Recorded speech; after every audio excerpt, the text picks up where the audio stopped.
Hello, ladies and gentlemen. Thank you very much for joining Hitachi Research and Development Group sponsored online forum, Transitions to Sustainable Futures. Today's forum will be delivered in 2 languages using Zoom's webinar feature. Please select your preferred language from the menu at the bottom of your screen. Today, members of the R&D Environmental Project will invite experts in policy, design, and engineering to participate in a dialogue on how we can create a sustainable future out of today's world with its various challenges. The central theme is the idea of transition. You may have never heard the word transition before, or you may be wondering what it means. Some of you may be unfamiliar with the term, but I believe that it holds the key to overcoming the various difficulties of today's world and creating the next era.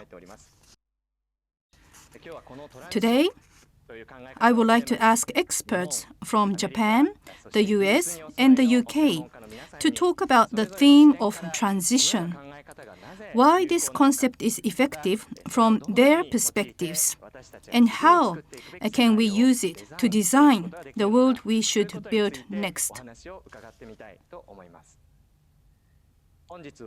We are honored to have Professor Yukari Takamura, Head of the Institute for Future Initiative, the University of Tokyo, Dr. Terry Irwin, Professor in the School of Design at Carnegie Mellon University and the Director of the Transition Design Institute at CMU, Mr. Yosuke Ushigome, Director of Takram London, as well as a creative technologist, and Dr. Tomoko Suzuki, a Corporate Chief Researcher and Environment Project Leader, Global Center for Social Innovation, Research and Development Group Hitachi. It is now a little after 10 a.m. on Tuesday morning in Tokyo, 9 p.m. Monday night in Pittsburgh on the east coast of the United States, and 3 a.m. in London, England. Thank you very much for joining us, Dr. Terry and Mr. Ushigome. By the way, my name is Koji Sasaki, Chief Researcher of Research and Development Group Hitachi, and I will be serving as a moderator today. First, Mr. Ushigome and I would like to introduce the joint research conducted by Hitachi and Takram called Transitions to Sustainable Futures, showing you the website and share with you some of the ideas that we hope to present through the concept of transition. So 2 of us, Mr. Ushigome and I myself, will lead the way. Then we will invite Professor Takamura, Professor Irving, and Dr. Suzuki to a panel discussion. Today, we are going to have valuable discussions on climate change, transition design, and the role of corporations. Also, whenever you have any comments or questions, please let us know using the Q&A function of Zoom. After the panel discussion, we will address your questions. So please post your comments here as well. Today, I would like to connect experts from Japan, the UK, and the US, as well as all webinar participants in real time to create a meaningful forum to look forwards a sustainable future. Now, let us begin by introducing our research project, Transitions to Sustainable Futures. Mr. Ushigome, thank you very much for your attendance today, so early in the morning, or I should say so late at night. It's my pleasure. Could you please introduce yourself and also explain what transition is? Yes. Let me share my screen. Before talking about transition, I'd like to briefly introduce myself. I am working for a company called Takram as a director and creative technologist. I'd like to give you a brief explanation of what kind of company Takram is. Takram is what we call a design innovation studio, headquartered in Tokyo, and I lead the London studio. Across different sectors, we implement design and innovation-related projects. We frequently receive such a question that what we are doing at our studio, we develop products and services such as lenses and applications, provide packaging and brand identity, and related brand positioning for domestic and international brands. But not only for the sake of a product, but we think design can be utilized for decision-making to broaden the scope and the horizon for the future. One of the most recent examples we utilize in design for future and decision-making is a project with Hitachi called A Transition to Sustainable Future.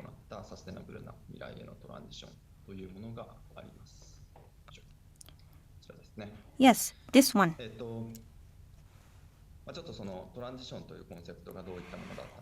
Let me explain what the concept of transition is. We need to be headed for a sustainable future, or we need to make our lives sustainable, or in the form of SDGs.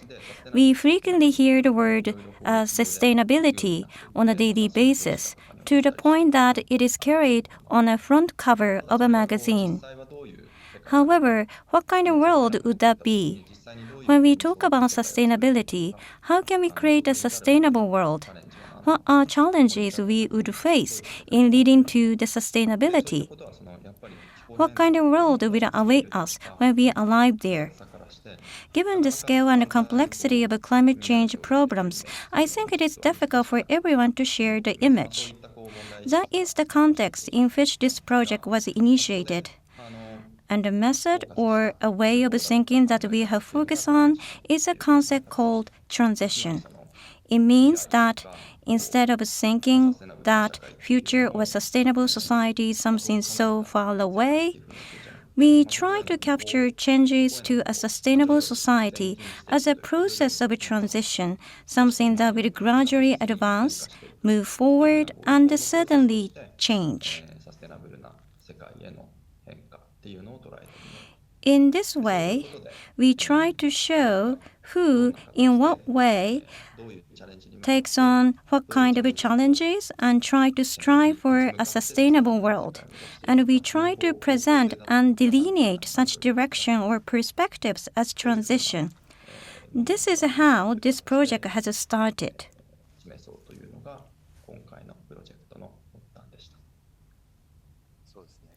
Yes. In this context, what kind of transition is required of in the world now? And through what kind of pathways we can make it a reality? On these aspects, we decided to run a research project first.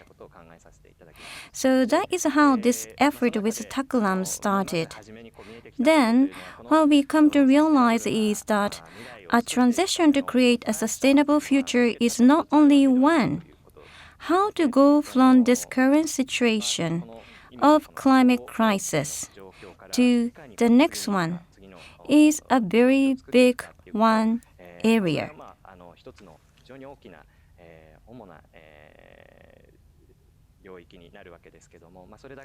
But on top of that, the Earth is also in the midst of a biodiversity crisis. We need to create a society in which nature can recover and thrive instead of the one in which living organisms are declining rapidly. Furthermore, we also need to change our society from the one in which we waste more and more to the one in which we recycle. These things, these multiple transitions and challenges will occur and should occur across various areas and also at the same time. This has become one of our central ways of thinking. In this way, as shown here, we pay attention to these 9 transitions and start to think how we can ignite these social changes. For each of these transitions, we have talked directly with people who are working at the forefront of international activities and who are very influential in their fields.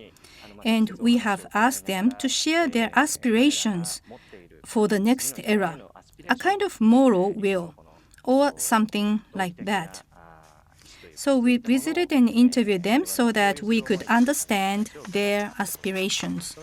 Some of them, such as IPBES, a UN research organization on biodiversity, and Kiko Network, which was recently awarded a prestigious prize.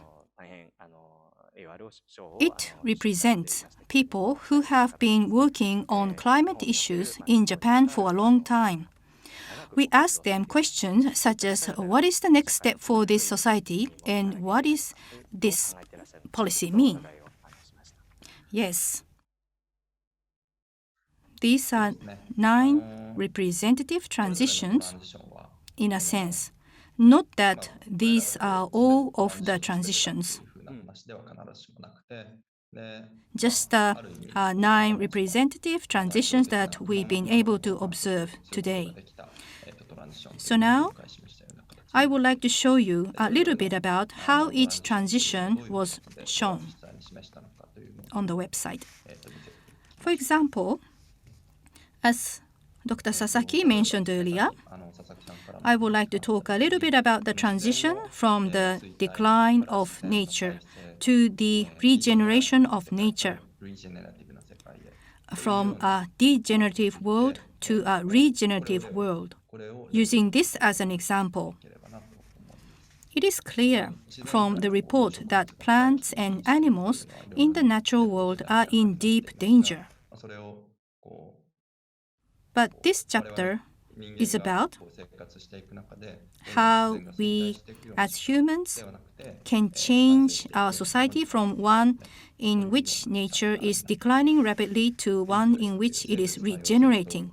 This chapter describes the transition of biodiversity and ecosystem services from the perspective of IPBES. And this chapter explains the concept of transition, the decline of nature, natural loss, anthropogenic and human-related environmental impacts, and the driver, the change, the power of these changes that affect the climate and the biosphere, that is called the driver, from the perspective of IPBES. So, in addition, from the standpoint of IPBES, it shows some of their visions of transition in the future and how these visions can be understood through diagrams of in this chapter. There are also indirect drivers, such as the acceleration to extinction, and there are direct natural drivers, such as the drivers I mentioned earlier, as well as human factors. I'm going to describe the transition after showing the diagram with the heat. The current world, the world we live in now, is shown here. And the world that seemed to be favorable to IPBES is shown on the other side. On the other hand, in the world that we want to live in, human beings exist in a form of unity with nature. And while The goal has been human prosperity. The ideal is for the world to prosper in an interrelated manner. So this is the ideal.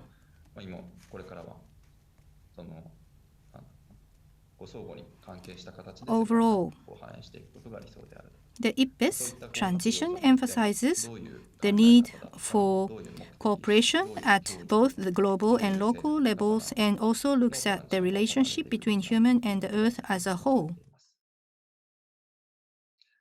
Starting that protecting the natural world can lead to protecting ourselves, and that these are two sides of the same coin.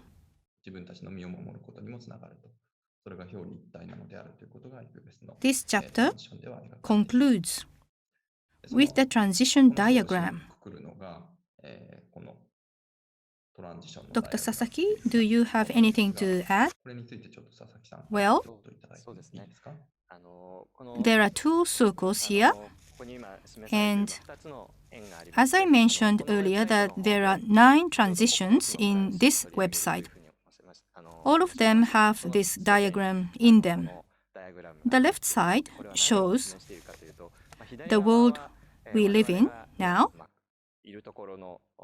a system in which economic activities and economic prosperity are accompanied by the decline of nature. So it's a kind of a system. And it can be said that the various components of society are all connected to each other in a way of system. And the dark green circle on the right side shows the structure of the world that we should live in for a sustainable future. I believe that there will be a new system of values, worldview, and human economy. When we envision the future, we often focus on the world on the right. But the important point in the concept of transition is exactly what kind of pathway we can draw from the world on the left to the world we want.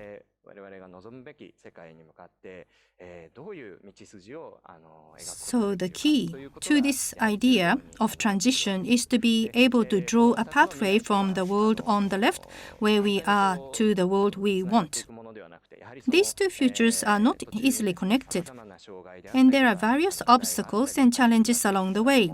But how can we overcome the expected challenges and obstacles and actually create the sustainable world on the right side?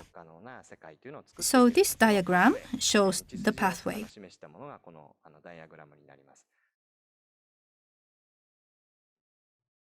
Several challenges are presented, and how we can avoid or confront them and arrive at a more desirable world on the right.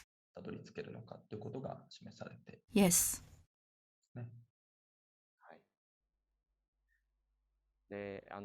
We have been working with Takram to make this a website that can be viewed by an international audience,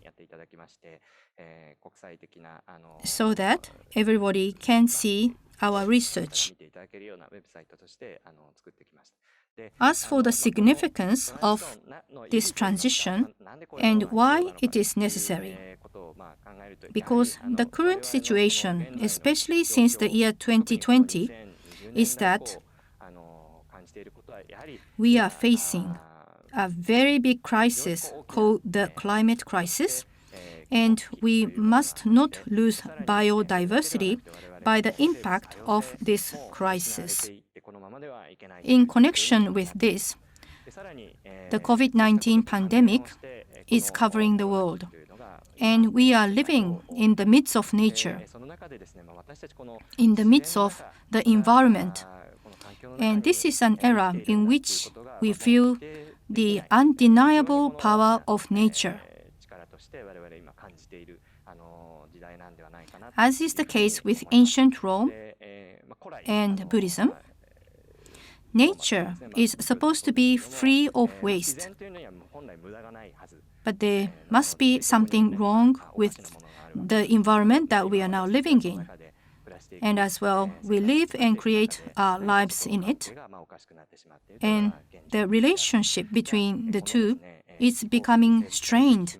So I thought I'd like to share this transition with you as a clue to how we should live in the next era in the midst of the climate crisis, biodiversity crisis, and corona crisis.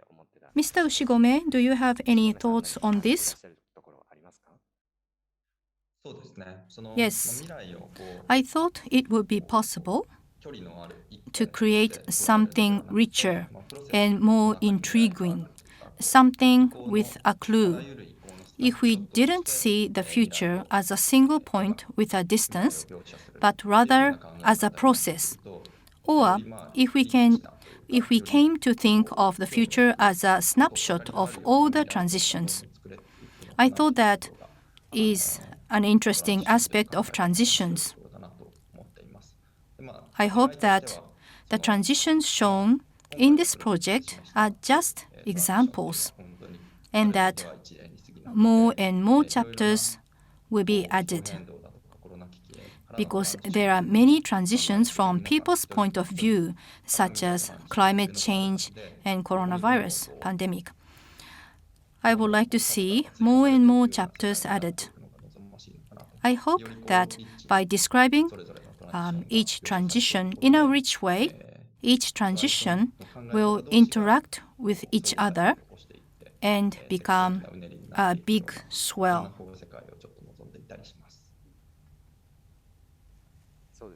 Yes, I also feel that transitions are a way of thinking, and I would like to further discuss this with various people to see what kind of transitions we can make to create a better era. I would like to expand the discussion further, and I think the website helps to provide the opportunities to do so. Well, Mr. Ushigome, and thank you very much for your time today, even though it's late at night in your time zone. Now, I think that people did understand a little bit what transition means. So we will invite you again at the Q&A session later. So I know it's late at night, but could you please wait a little bit more? Yes, thank you.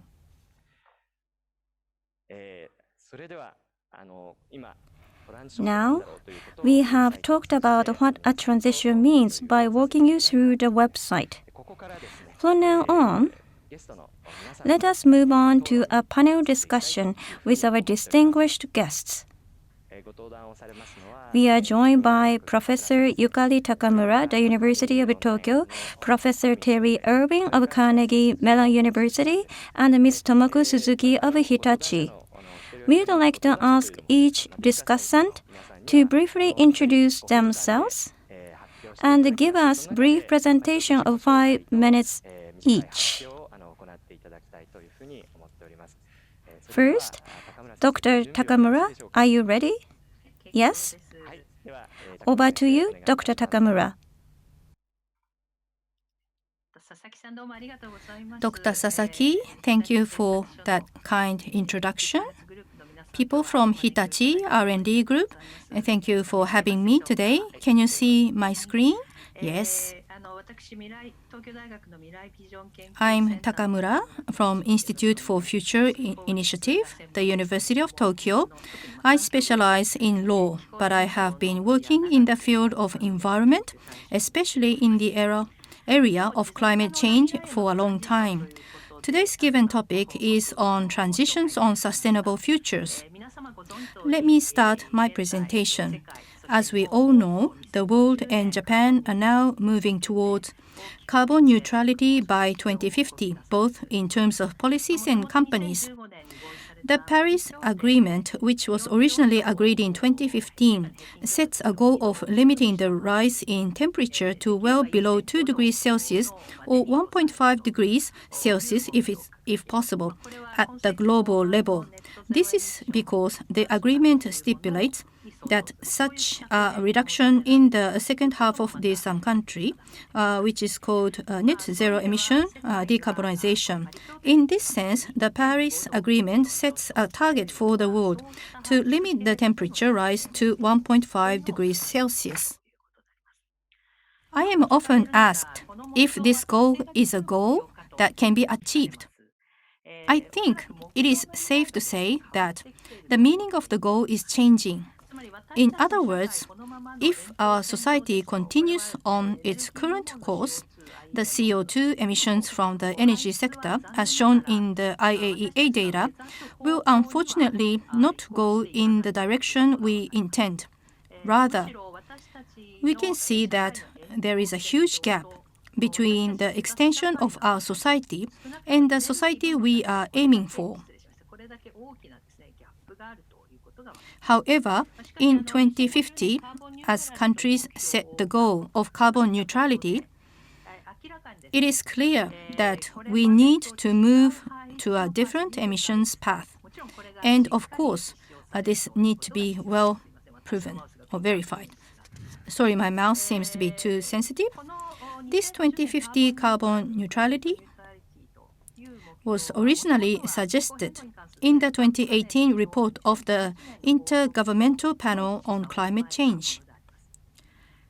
What you will see is that the report mentions the emission pathway needed to move toward net zero emission in 2050 by 1.5 degrees Celsius, but it also indicates the need for very broad and rapid energy, land use, and urban infrastructure, transportation, and building intentions. Such a systemic transition is unprecedented in its scale, and with it, the need for a wide range of policies and by far greater investment are needed. This is a very challenging goal for Japan. Needless to say, CO2 emissions from energy use account for 85% of Japan's greenhouse gas emissions. As we all know, about 90% of Japan's primary energy comes from imported fossil fuels. In this sense, decarbonization of energy use is necessary for Japan to move toward climate neutrality in 2050. And I believe that this is the framework that is being controlled in the discussion of the Basic Energy Plan: high energy efficiency, maximum energy efficiency, decarbonization of the power sector, especially the maximum introduction of renewable energy and the use of thermal power as an abatement of CO2 such as nuclear CCS. The decarbonization of the non-electricity sector is also a major challenge. In addition to electrification, it will probably be necessary to research and develop new technologies. However, this decarbonization is not something that we are moving toward with our eyes closed and without any clues. This decarbonization challenge is based on various clues from scientific research, such as models and scenario analysis. The EU has provided 8 scenarios for moving toward net zero, and these 7 items are necessary for all scenarios. For example, maximizing energy efficiency, maximizing renewable energy, and so forth are common items. The IEA has also recently published a roadmap for the energy sector to 2050. I think that the agreement at the recent G7 summit was made with this roadmap in mind. Now in 2050, I think there are a few keys that we need as we move toward net zero. Mark Carney, formerly of Bank of England, described climate change as climate change is the tragedy of the horizon. In 2015, the problem of climate change is caused by the fact that business policymakers and researchers do not incorporate goals for long-term climate change because their perspective is short-term. This is suggested by the fact that even for a single piece of infrastructure, the decisions we make now will determine the future when we consider the life plan of the infrastructure. In this sense, in order to change the energy system from where we are now to the society we want to be, we need to have a clear long-term goal and a shared vision. And as Dr. Sasaki said earlier, an integrated vision is needed. In addition to the current emission reductions, the social infrastructure and economy, including the major infrastructure, will also change. And so this will be very important. The reason for this is that the last thing we want is disruptive transitions. The reason for this is that what we do not want to see the most is abrupt or extreme transitions, which will have the greatest impact on companies, society, employment, and financial markets. This is because I believe that sudden transition have the greatest impact on companies, society, employment, and financial markets. Of course, there is the question of how to incorporate the cost and feasibility of technologies that are currently unforeseen, or how to share this transition with others and create a strategy for the transition path. Naturally, transitions are costly. There are challenges, but how do we share the benefits and social implications of these challenges? Thank you very much for your time. Dr. Takamura, thank you very much for your interesting presentation.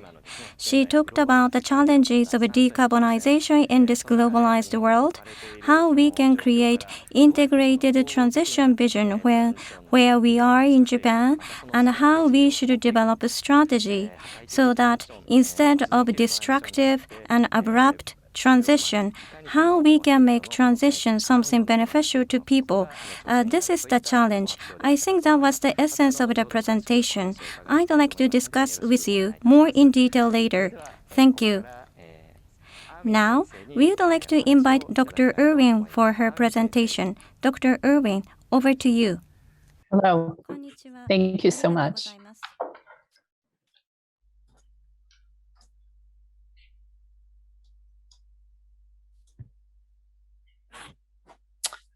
Well, first of all, thank you so much for asking me to be with you here today.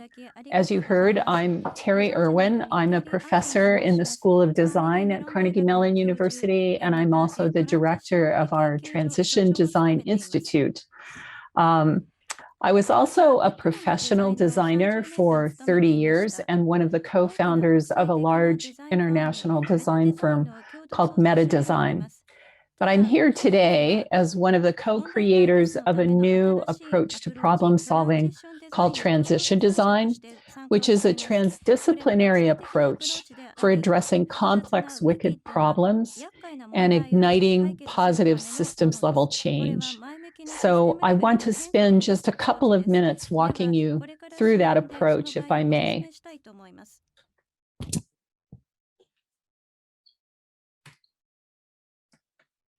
I'm sorry, I'm having a little bit of a technical difficulty here for a minute.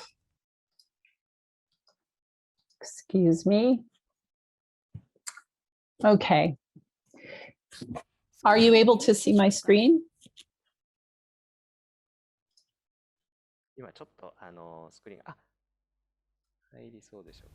Yes?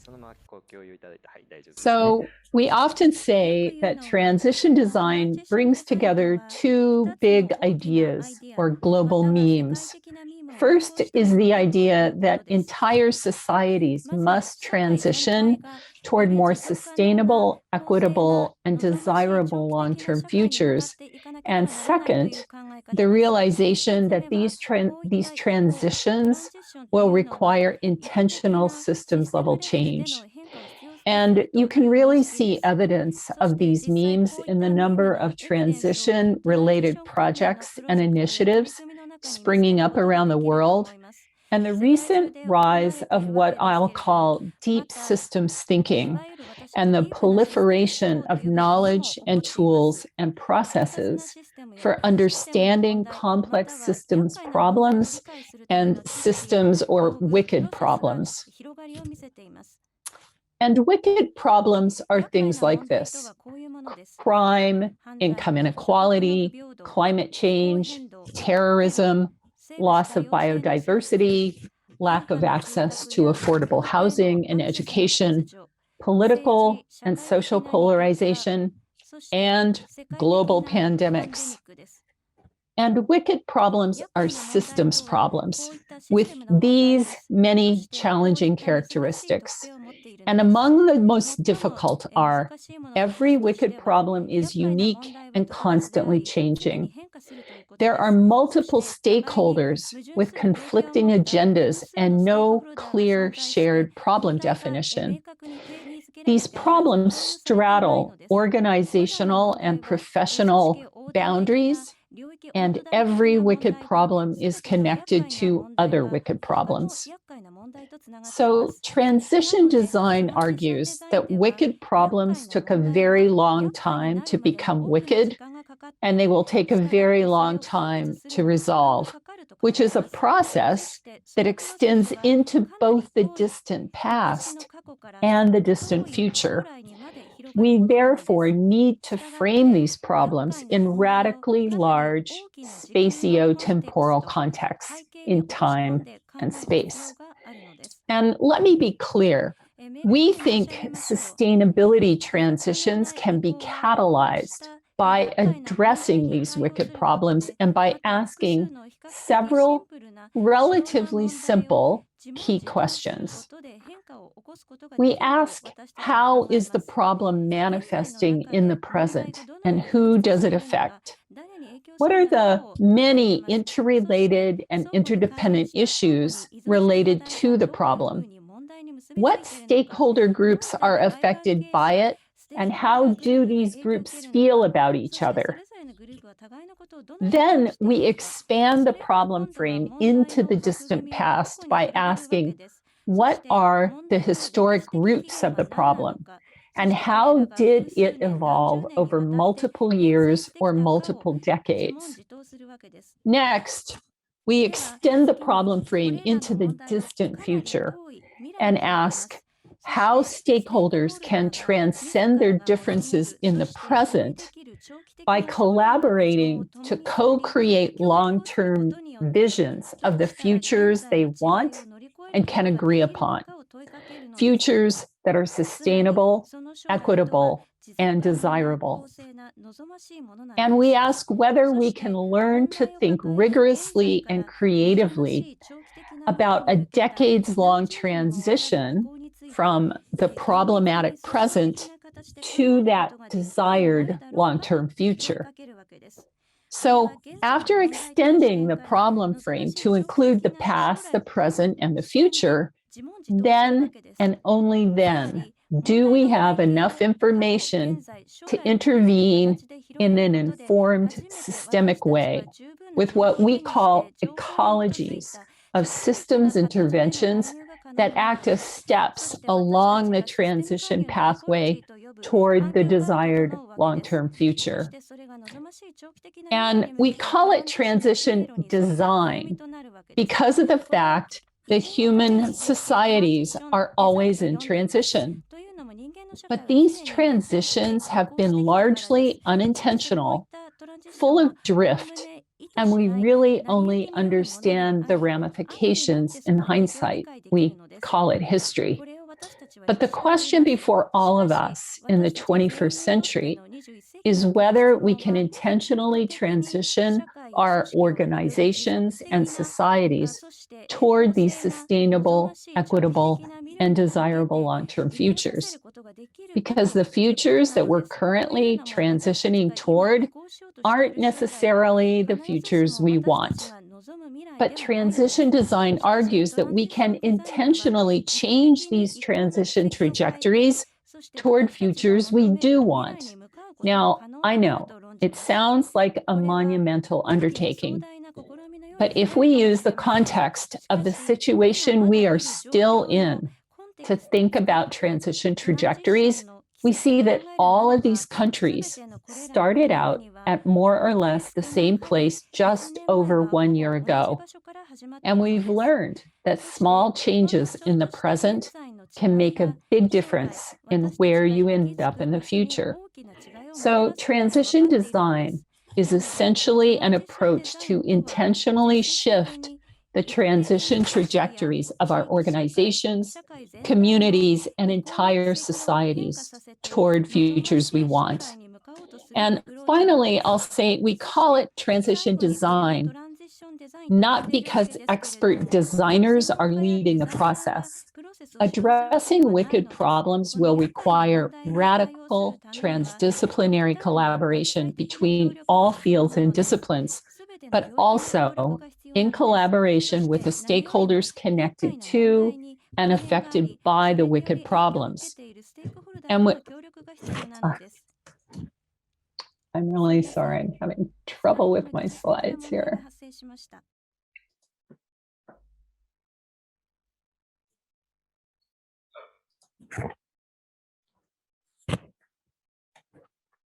Well, forgive me. My slides aren't completely working right now, but I'll wrap this up by saying that essentially this is an approach in which we are trying to develop tools and methodologies for transdisciplinary teams of collaborators to come together to address these complex problems as a strategy for long-term sustainability transitions. Thank you.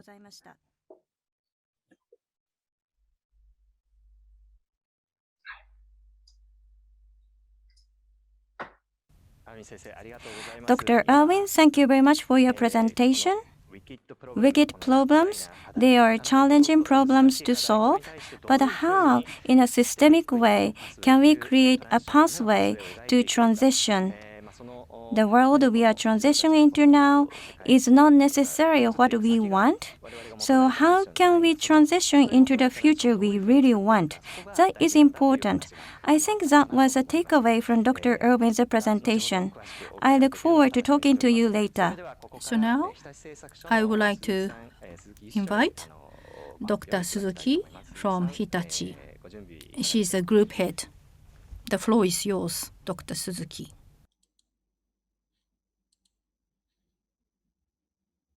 The floor is yours. Hello, thank you for the introduction. I am Tomoko Suzuki from Hitachi. I have been involved in the development of hydrogen production, power generation from waste, purification system for ship ballast, water, and so forth. In the research and development group, and I am currently leading an environment project. I am very happy to be here today with these wonderful panelists. I look forward to talking with you later. I would like to start my presentation with a quotation of Spanish philosopher called José Ortega y Gasset. He said, "I am I plus my surroundings." His quotation sounds a little mysterious, but I feel that there are great implications for the current state of our human society and the future of innovation.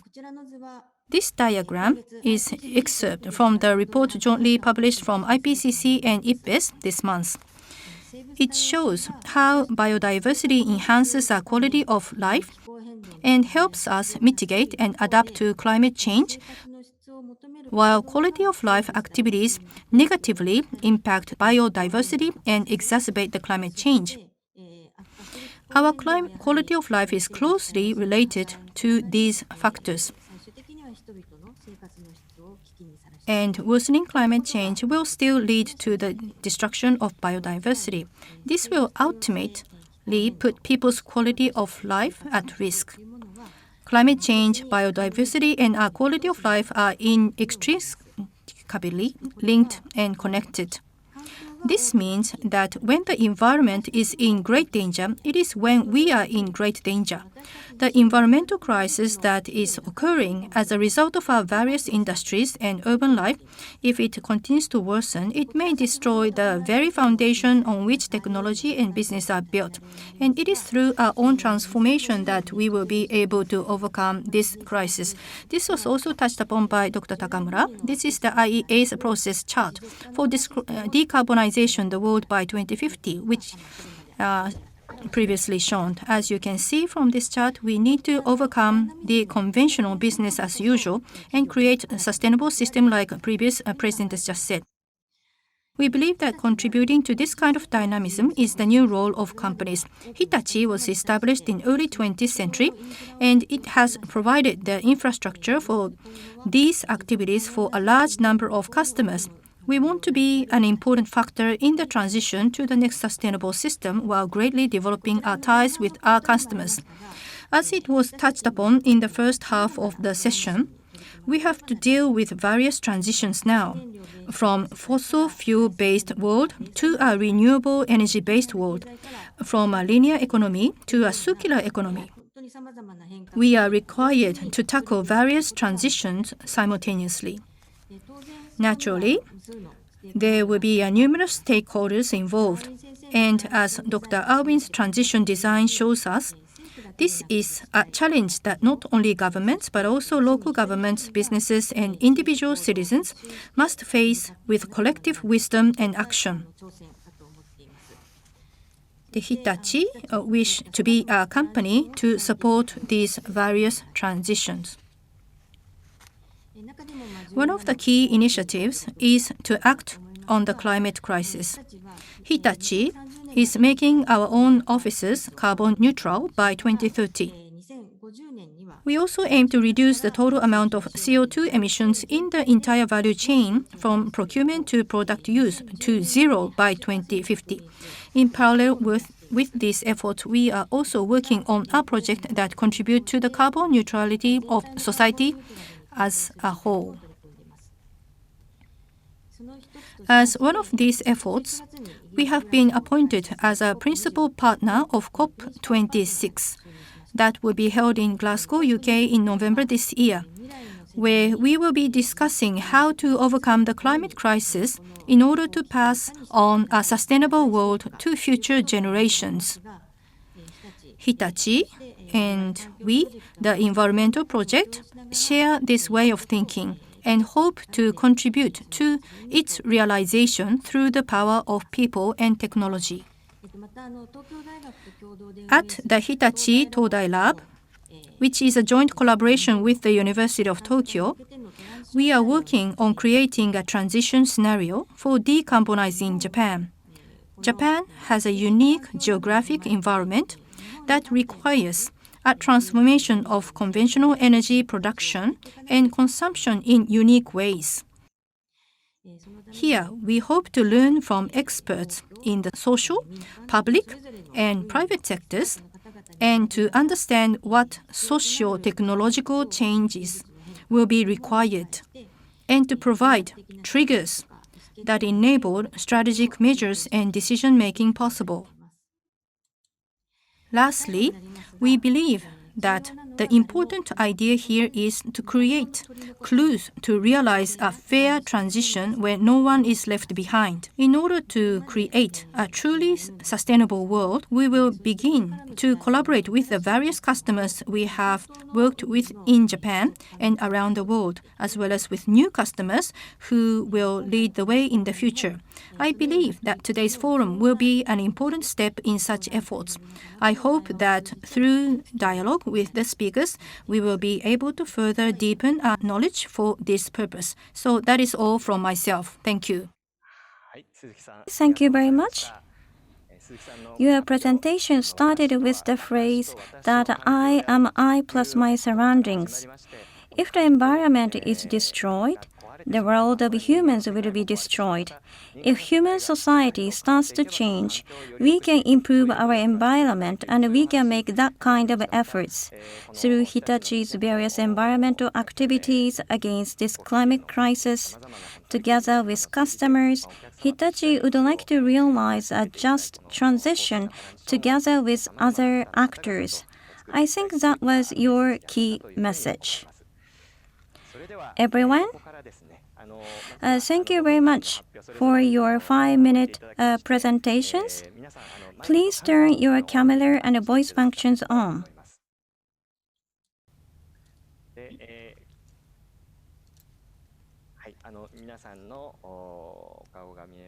I can see faces of all the panelists. Dr. Irwin, can I see your face? Yes?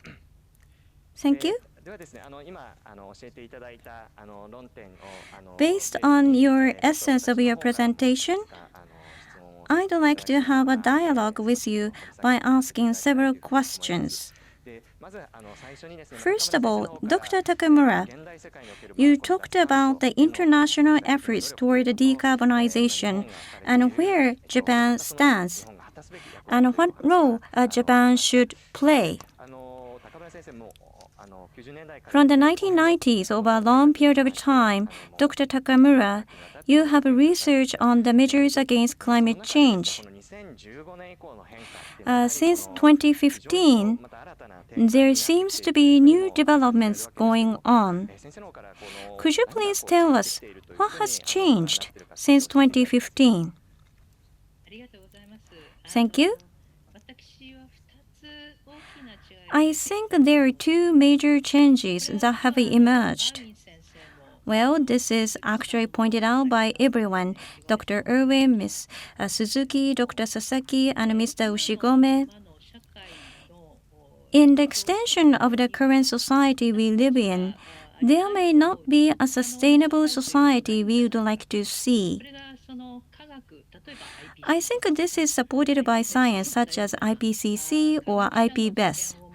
I mean, supported by future forecasting and analysis of the present based on scientific wisdom and insights. Current socio-economic foundation is shaken by the way the current society is operated. Such a sense of a crisis has emerged. So how to transform and transition a current system? Such awareness has started to spread. So this is the first change we see.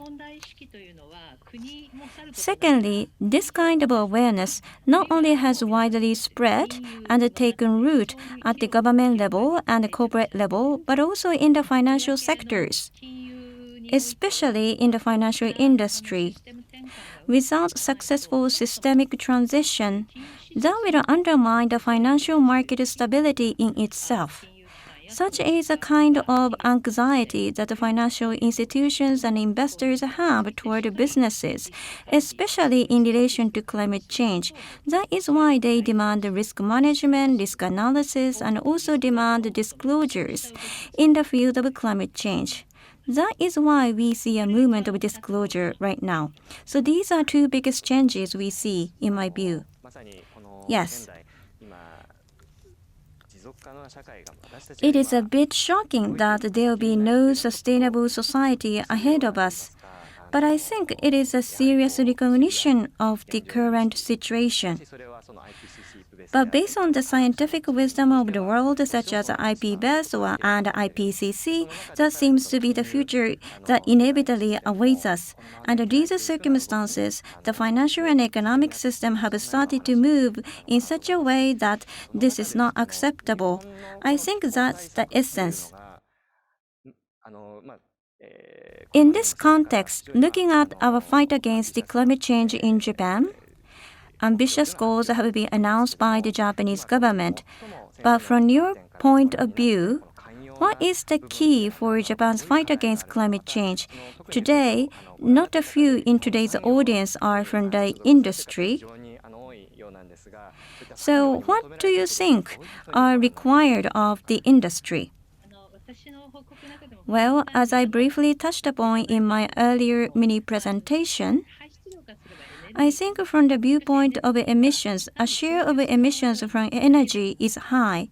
However, energy is not only the issue on the supply side, but also on the demand side as well. So each individual consumers, users, and a society and the social structures in which we consume energy needs to be changed. It is a matter of how we are going to transform them. We have been talking about and trying to set numerical targets in terms of percentage of emissions cut, but there are things that we can do in a short period of time with existing technology, so we have to maximize results with what we have. But on top of that, essentially, not only here in Japan, but also in the world, the foundation of the society and the industrial structure should be decarbonized. Such kind of a strategy is currently required in Japan. This strategy is not only for the sake of a fight against the climate change, and of course it serves as the foundation of a society and economy, but at the same time, this pathway or transition toward sustainability will create a huge market. I think that is exactly what is written in the Hitachi's environmental strategy. In that sense, Japanese climate measures are being addressed as a clear industrial strategy by the government. It is also shared by the Japanese industry. In the short term, to reduce emissions is for the climate, but also it will also help Japan expand their opportunity in the market. At the same time, looking at the social changes that are likely to occur in a big way, it is extremely important for enterprises themselves to have a strategy of adapting themselves to these changes. These Japanese companies in particular have always had strong technologies.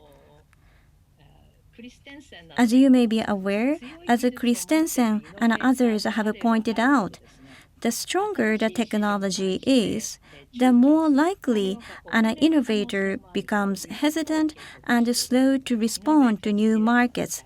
That is a warning, and this is called the innovator's dilemma. I think Japanese companies need a strategy of transition and reform with an awareness of how to respond to such changes. I don't have to summarize, but the last point in particular is that because you are equipped with a superior technology that serves you well temporarily, but when the situation starts to change, that may become a shackle. This is the innovator's dilemma. As was discussed earlier in the structure of the transition, you are locked in or entrenched, so to speak. Or it's like a pathway dependency, where things are going well, that is the easiest way to follow in terms of cost and personnel. You don't need to change anything, so you just keep going as it is. However, when the goal changes drastically, it may become a hindrance, and this may delay the transformation. Ms. Suzuki, since the 1990s, you have been involved in research on environmental technologies. So how do you see the current trends?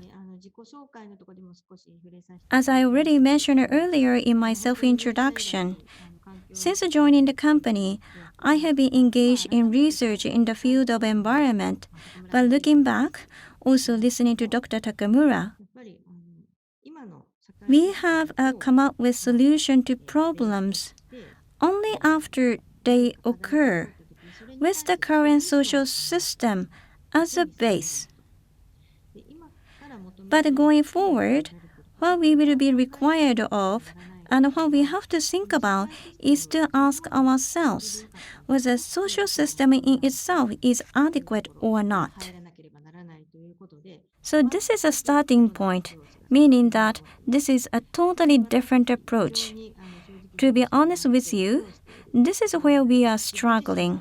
We are equipped with a strong technology, and we have thought we could survive with these superb technology. So we are a good example, or I would say a bad example of those mentality. So this is a totally different approach. As Dr. Takamura and Dr. Irwin pointed out, first, we have to see in a systemic way where the financial industry is headed for and where the society should be headed for, and only then we have to ask what we have to do. This is fundamentally different from what we have been doing. My personal impression is that we need to think about what we should do first. I think it's a dilemma that Hitachi has, or a challenging part. Yes, as Dr. Suzuki mentioned, re-examining the social system itself has become a challenge, not only for technology but also for companies, and that is what is being done. Dr. Irwin is the first person who has been researching the design of transitions in this area. I think that in Japan, we only had a few opportunities to listen to Professor Irwin, but I would like to introduce her more and more in the future. Hitachi was a company that have built a kind of technology and infrastructure, and even in Japan, we have been using service design thinking that has been used in graphics and product design to design more corporate services and interfaces between people and society. So these are the things that we have already done in the past, but so what is the difference between transition design and service design? Yes, thank you for the question. I would say that service design is an expert-led area of specialty within the design disciplines. And most disciplines have their own methodologies and areas of specialty that they use for solving problems, creating products and services, doing research. And service design is an area that evolved out of design.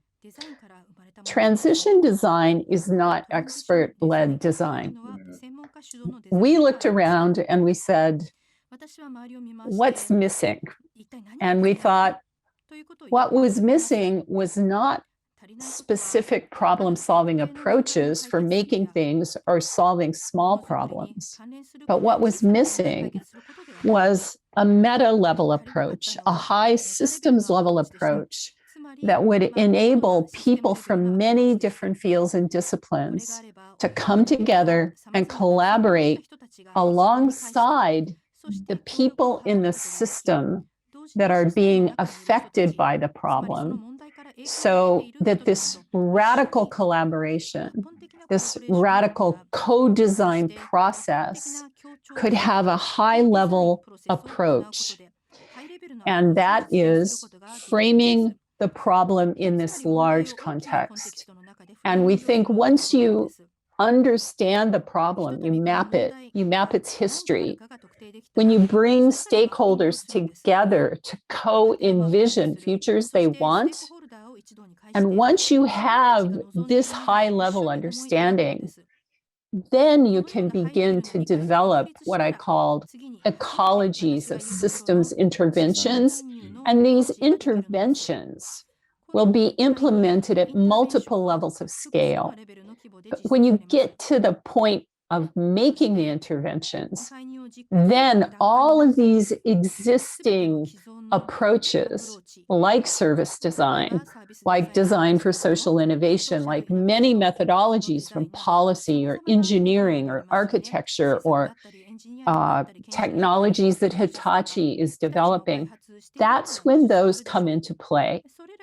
But we think it's the high level approach that's missing, because if it's going to take decades for a system to transition, whether it's an organization, whether it's a community or an entire country, if it's going to take decades to transition, we need methodologies that will create the continuity over those long periods of time. And we believe the continuity must come from within the system, not from us outside experts. That's one of the differences.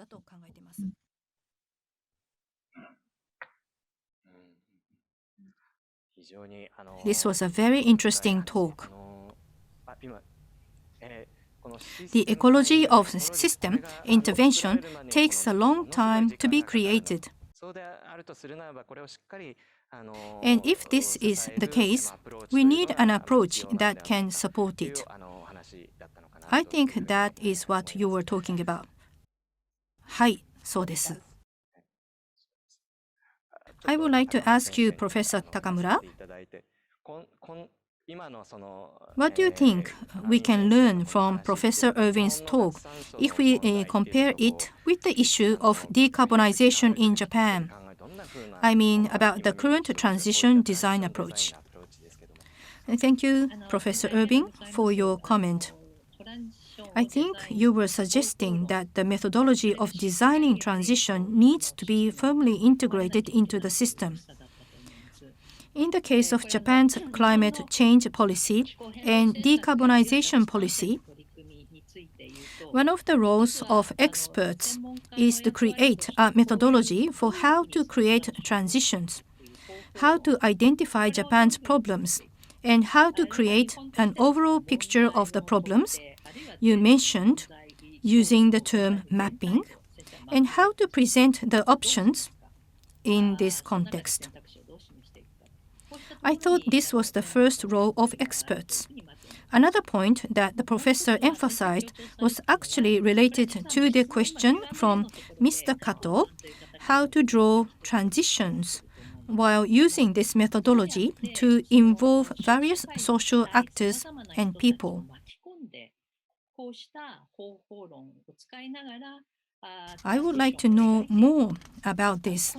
In particular, I would like to know if there is any key or secret to involve stakeholders or social actors in the actual design process.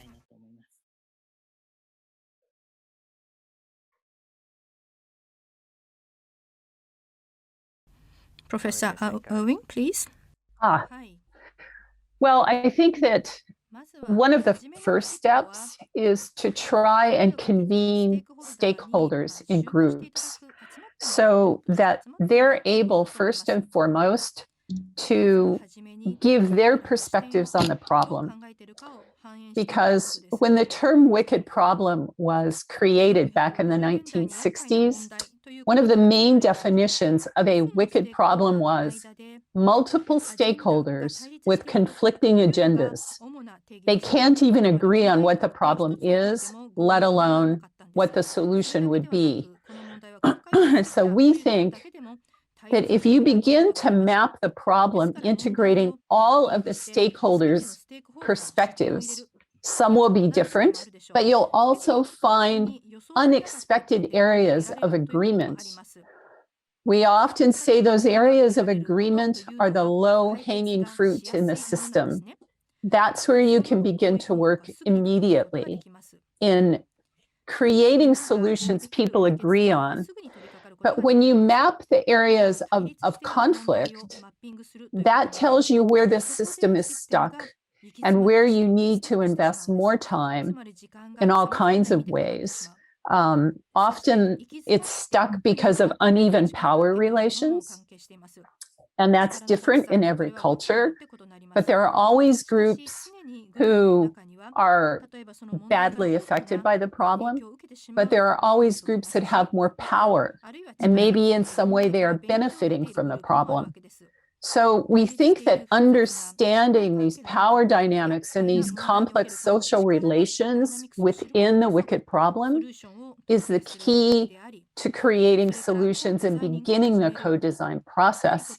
I often say it's a little like acupuncture, but acupuncturists have a map of our system. They have a map of the meridians. We have no map. We never have a map, and we keep putting needles in the system, and we have no idea what they'll do. And so we argue that it's necessary to involve the stakeholders in mapping the system.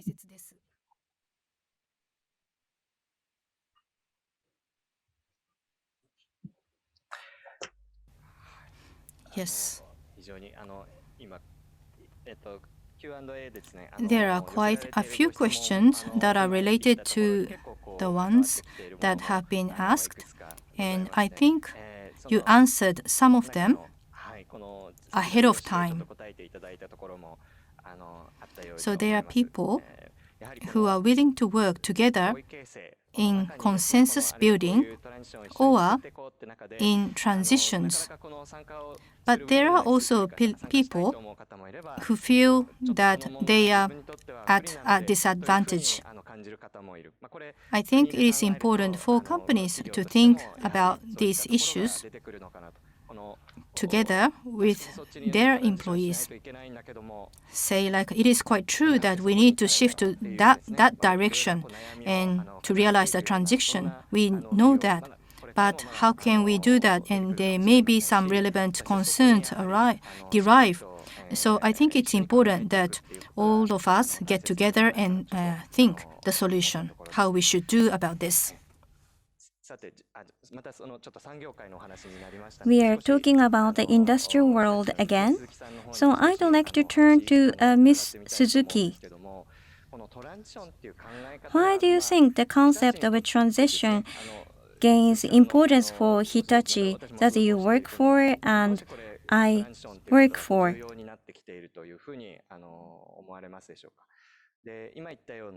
In the various relationships among stakeholders, we have to think about the just transition. Could you please tell us what kind of role Hitachi wishes to play in the industry? Could you elaborate that?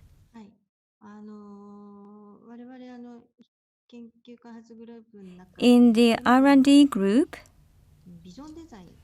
we have been working on a vision design, which is to depict to-be society. On the other hand, we are talking about transition design today. How are these two different? Well, when we depict the future we wish to arrive at, as we discussed earlier, there has been no map to get there. So I think drawing a pathway is the biggest difference between the two. As some people pointed out in their questions, there are always areas of conflict. For example, introducing alternative energy may cause forest destruction. So there will be always some conflict. Therefore, in design phase, you have to identify those possible conflicts, and resolving those conflicts, I think, will be a new role that the innovation can take on. For example, Hitachi has provided public infrastructure systems such as railroad systems, water supply, and sewage systems. In the past, as Dr. Irwin mentioned, looking back, some people had to give up their land for railroad. And there may have been cases where forests were cut down in those areas. How were those conflicting challenges overcome in the past? And going forward, toward the future we want, how and what kind of stakeholder should we engage to get there? So we have to draw a map to get there. I think this is what we have to do going forward. Thank you. We are now in the midst of a big turning point. In this context, how can businesses implement the transition design as Dr. Irwin described? I find the following question at the QA box. When we talk about transition or sustainability, is it profitable? Faced with this kind of a question, I was not able to say anything. Such a candid comment was posted in the QA box. How can enterprises collaborate with various actors, local government, citizens, and international organizations? What forms of collaboration would be possible with these various actors? I'd like to ask this question to Dr. Irwin, but before that, first I'd like to hear from Dr. Takamura. I'd like to hear from Dr. Irwin as well. No, I didn't want to hear from Dr. Irwin first. So, Dr. Irwin, in the past, one of the roles of enterprises has been to pursue a profit, and that has been the driver of enterprises' collaboration with various actors. However, in the transition design, what role should businesses play, and what kind of collaboration should businesses pursue with various social actors?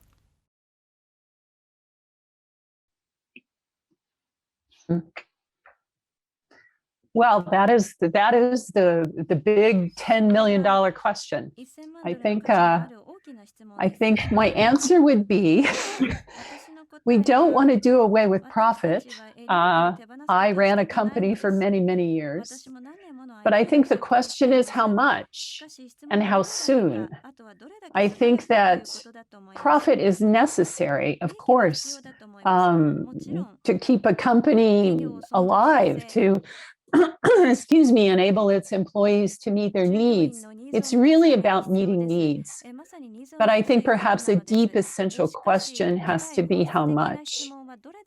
And what are the difference between needs and endless desires? So I think that we may have to examine the question of how big the profits and how short-term the returns versus investing some of those in longer arcs of time. And we all do this in our in individual lives all the day, every day. Anyone who has children is not spending all the money they make every month. They're thinking about their children's education that is 20 years away. They're thinking about planning for their old age, which is many decades away. We're all planning for multiple horizons of time, and we're managing our profits to be sustainable over time.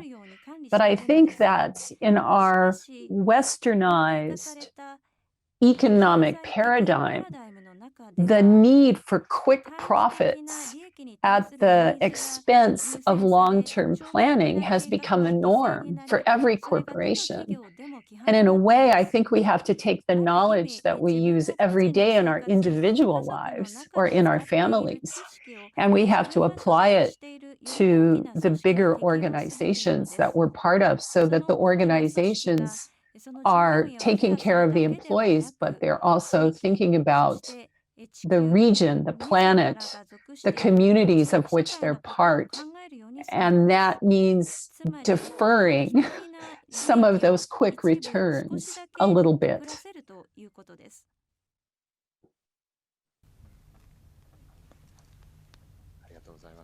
Thank you.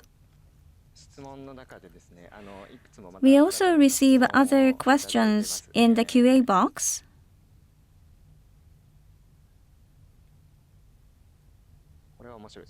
This is a quite interesting question. What kind of person is appropriate to be a transition design leader at an enterprise? I feel people other than environmental and SDG experts can also serve as a transition design leaders.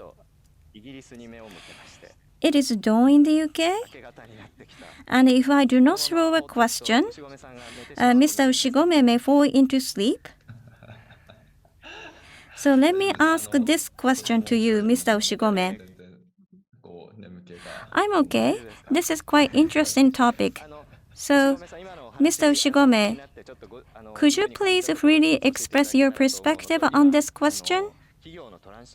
And what kind of a person is appropriate as a transition design leader at an enterprise? You are now involved in this transition design and you are having various collaboration with various enterprises who are trying to change, and maybe the landscape from the UK may be different. As Dr. Irwin mentioned and others also echoed, when we say co-visioning with the stakeholders, it is not only including shareholders, but also other relevant parties and involved entities. So co-visioning with the stakeholders is a process of creating a vision together involving all these parties. So the question here is, what kind of person is suited for a facilitator? Well, from our perspective, I think a designer has a good fit in a broader sense. And a designer is one of the talents who are quite suited to assume that role. On the other hand, depicting what kind of a world or what kind of vision would be possible and what kind of challenges would arise in the form of an illustration or an object, this will be a role that a designer will play. It does not necessarily mean that they will be launched or sold, but creating something that will facilitate discussion or catalyzing co-visioning will be a role of a designer. So it means that a role designer will shift from creating something that will be sold to creating something for discussion. On the other hand, just creating a thing is not the final point, but it should serve as a North Star, as a vision. It should function as a catalyst to ignite a transition. So it does not mean that just creating beautiful or just creating something sellable is not enough. But in these mechanisms, a designer who has received design education may not necessarily be good at facilitation of such discussion. So while consciously aware of the role of a designer, but we have to be also aware of the limits of a designer. So I think a designer has to engage various people. Thank you very much. Yes, thank you. As I look at my time, the end is fast approaching. I thought that we had really wonderful discussion today, and I could tell from the many questions that came in that the audience was listening with great interest. I'm sorry that I can't respond to those some questions now, but I can feel it from there. Before we close today's symposium, including your impressions, I would like to ask you, in a few words, what kind of changes you would like to make in the next 10 years or the next 30 years until 2050. And perhaps the changes will be inherited and created by the next generation. I would like to ask each of you, in a few words, what kind of things you would like to leave behind to next generation, like Mr. Ushigome and myself, and what you would like to make happen. Let me name in the order of today's presentation, meaning let's start with Professor Takamura. I always get a high pitch. Well, sorry about that. I may not be able to catch your highball, but let me try. First of all, thank you very much for having me today. Transition science and transition management are currently being discussed by Dr. Irwin and others, especially in Europe and the United States. In Japan, this kind of research has not been featured enough, but we need to do so more in the future. Today, We have many people from the corporate world here, so I would like to talk about a few things through today's discussion with that in mind. One is that it is very important to have an integrated understanding of problems and integrated solutions. The first is that it is very important to have an integrated understanding of problems and integrated solutions. The second point is that it is very important for our society to make a willful transition, as well as for countries and companies. As you mentioned, aspiration. I think it is very important for Japan as a country and for companies to look at these changes and think about how to respond to them. From that perspective, strategy is very important. As Baba-san asked, and Professor Irwin pointed out, in the short term, companies need to make profits. In the long run, we want companies to survive. In this sense, I believe that we are now moving in the direction of corporate management that firmly integrates social issues as a member of the organic part of society, a part that is not separated from the rest. So this is a big, very big hope for our sustainable society. In this sense, I would like you to continue to deepen the discussion on transition as a methodology for companies to change on their own initiative, even in the midst of these changes. Sorry for taking so much time. Well, thank you very much. Now, Professor Irwin, how about you? Oh, thank you. Well, one of the things we think about a lot when it comes to transitioning toward different futures is how can we transition out of our dominant, unsustainable socio-economic political paradigms in a gentle way and reinvent these paradigms for the future. And we think that one of the strategies we've seen is something called cosmopolitan localism. And it's an approach to transforming lifestyles, entire lifestyles. So you're leaving behind our typical tendency to think of solutions inside of our professional silos or our organizational silos. And you're thinking about how should lifestyles change to be more equitable, sustainable, and desirable.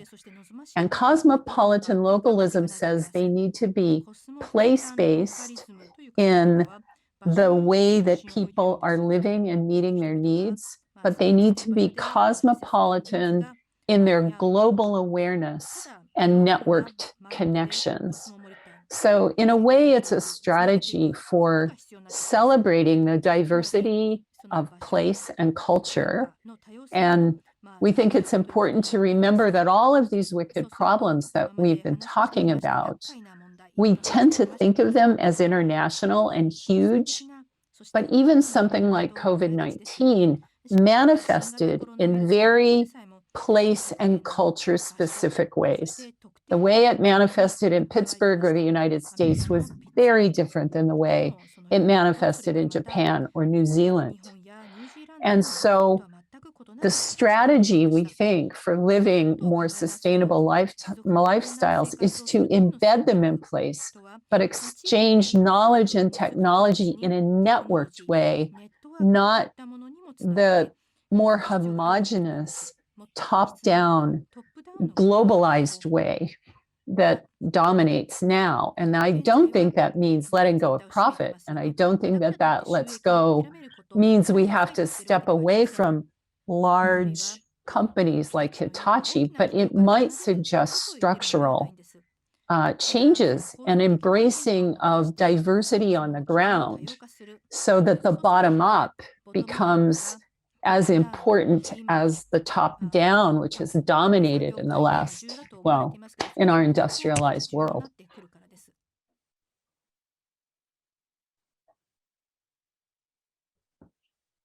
Yes, thank you very much. I would like to hear more, but let's hear from Dr. Suzuki. Yes, well, short wrap up. Today, I started with the phrase, I am I plus my surroundings, which I thought was the spirit of altruism.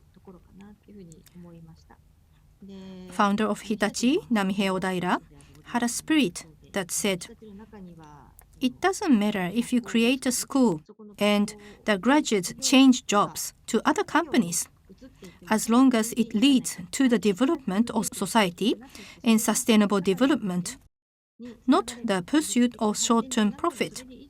So when I think about it again, I think that we need to go back to our original intentions and look back at the founding spirit and think about the fact that the one who controls herself, oneself, can control the environment.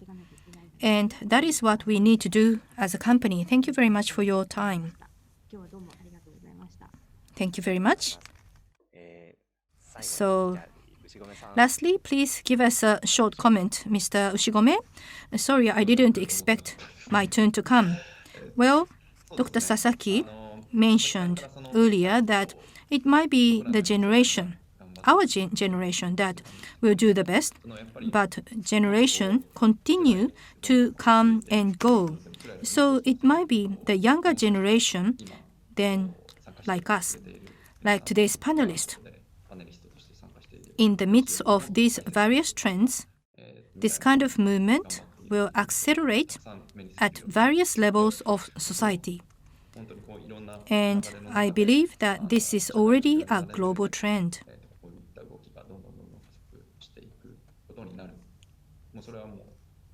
I think it would be good if we can think about our own transitions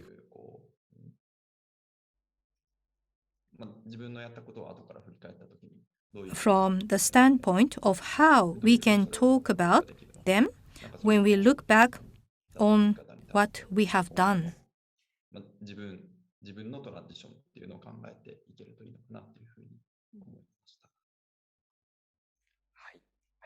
Thank you very much, everyone.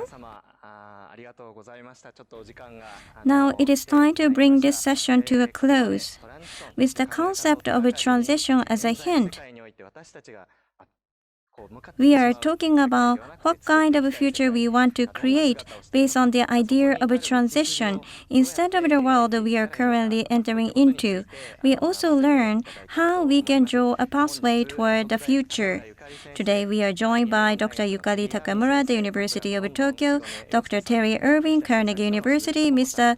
Yosuke Ushigome from Takram, Ms. Tomoko Suzuki from Hitachi. Connecting these three countries, we are able to hear, despite time differences, invaluable insights from the viewpoint of policy, design, and innovation.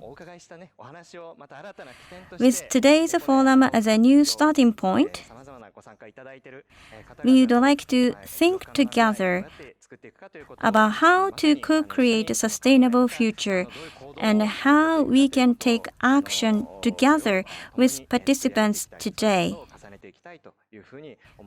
We hear several times today that this entails a paradigm shift.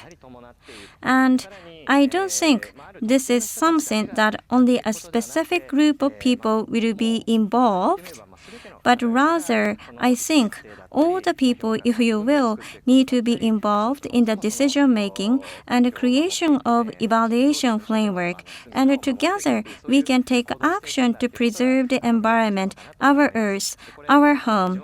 This has become clearer. This is extremely new challenge and exciting for our generation. We would like to collect voices of various people. Today, we were not able to answer all the questions you posted live, but could you please kindly take your time to write your comments in the questionnaire so that we can cover those in our next project. Thank you very much for your cooperation in advance. With this, we would like to conclude online forum, Transition to Sustainable Future. Thank you very much for your participation. Thank you. Thank you.